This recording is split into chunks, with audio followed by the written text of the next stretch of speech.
గుంటూరులో జిల్లా అధ్యక్షుడు అంబటి రాంబాబు పర్యటించారు. జిల్లాలో వైసీపీ శ్రేణులు నిర్వహించిన నిరసన కార్యక్రమంలో ఆయన పాల్గొన్నారు. మురుని నియోజకవర్గం పరిధిలోని మనవ గ్రామ సర్పంచ్ నాగమల్లేశ్వరరావుపై జరిగిన దాడిని ఖండిస్తూ నిరసన తెలిపారు.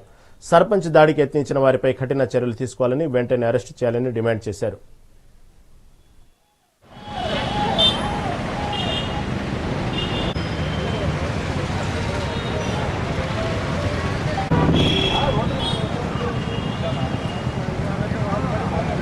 ఒక జర్నలిస్టు మీద అయితే మీరు ఆ విధంగా చేస్తారు. సంస్కారహీనంగా ప్రవర్తిస్తున్నటువంటి కిరాక్ ఆర్పి మీద, సీమ రాజా మీద మీరు యాక్షన్ తీసుకోరు అంటే అర్థం ఏంటి? మీరే నడిపిస్తున్నారుగా అర్థం.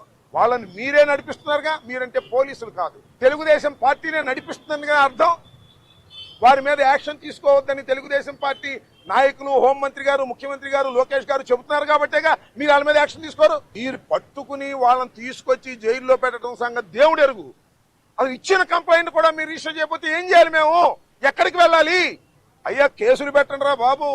వాళ్ళు తప్పులు చేస్తున్నారు, సోషల్ మీడియాలో వాళ్ళు ఇష్టం వచ్చినట్టు తిడుతున్నారు, అన్యాయంగా మాట్లాడుతున్నారంటే వాళ్ళ మీద పెట్టండి. అడిగిన వాళ్ళు మా మీద కేసులు పెడతారంట. ఎన్నాళ్ళు పెడతారే నాకు అర్థం కాలేదు. సమాజం చూస్తూ సహిస్తూ ఊరుకుంటుందా అని అడుగుతా ఉన్నా. మేమన్నా దెబ్బతిన్నా? సంవత్సరంలో ద్విగుణీకృతంగా పెరిగాము. సంవత్సరంలో అద్భుతమైన ప్రజాదరణ వైఎస్ఆర్ కాంగ్రెస్ పార్టీకి వచ్చింది. మీకు ప్రజాదరణ పోయింది, లెక్కలేసుకోండి. ప్రజాదరణ పోబట్టే చంద్రబాబు రోజు మంత్రులు తిడుతున్నాడు. మీరు సరిగ్గా పని చేయట్లేదు, మీరు సరిగ్గా సమాధానం చెప్పట్లేదు. కారణం ఏంటో తెలుసా? ఆయన ఇంటర్నల్ సర్వీస్లో వైఎస్ఆర్ కాంగ్రెస్ పార్టీ పెరుగుతుందని, తెలుగుదేశం పార్టీ పతనం అవుతుందని ఆయనకు అర్థమైపోయి, ఎందుకయ్యా మంత్రులు తిడతావు చంద్రబాబు నాయుడు గారు? నువ్వు తిట్టాల్సింది ఎవరిని? మీ అబ్బాయిని.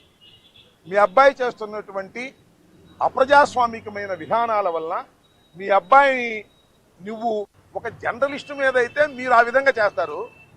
సంస్కారహీనంగా ప్రవర్తిస్తున్నటువంటి కిరాక్ ఆర్పి మీద, సీమ రాజా మీద మీరు యాక్షన్ తీసుకోరు అంటే అర్థం ఏంటి? మీరే నడిపిస్తున్నారుగా అర్థం.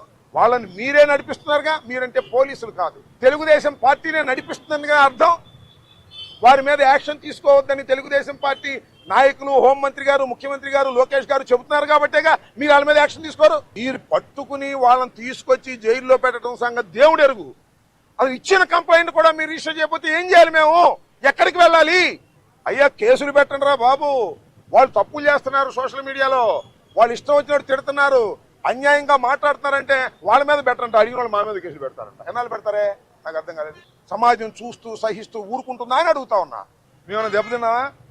సంవత్సరంలో ద్విగుణీకృతంగా పెరిగాము. సంవత్సరంలో అద్భుతమైన ప్రజాదరణ వైఎస్ఆర్ కాంగ్రెస్ పార్టీకి వచ్చింది. మీకు ప్రజాదరణ పోయింది, లెక్కలేసుకోండి. ప్రజాదరణ పోబట్టే చంద్రబాబు రోజు మంత్రులు తిడుతున్నాడు. మీరు సరిగ్గా పని చేయట్లేదు, మీరు సరిగ్గా సమాధానం చెప్పట్లేదు. కారణం ఏంటో తెలుసా? ఆయన ఇంటర్నల్ సర్వీస్లో వైఎస్ఆర్ కాంగ్రెస్ పార్టీ పెరుగుతుందని, తెలుగుదేశం పార్టీ పతనం అవుతుందని ఆయనకు అర్థమైపోయి, ఎందుకయ్యా మంత్రులు తిడతావు చంద్రబాబు నాయుడు గారు? నువ్వు తిట్టాల్సింది ఎవరిని? మీ అబ్బాయిని.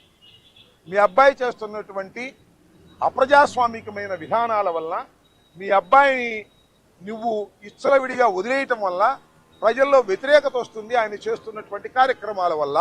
ఒక జర్నలిస్టు మీద అయితే మీరు ఆ విధంగా చేస్తారు. సంస్కారహీనంగా ప్రవర్తిస్తున్నటువంటి కిరాక్ ఆర్పి మీద, సీమ రాజా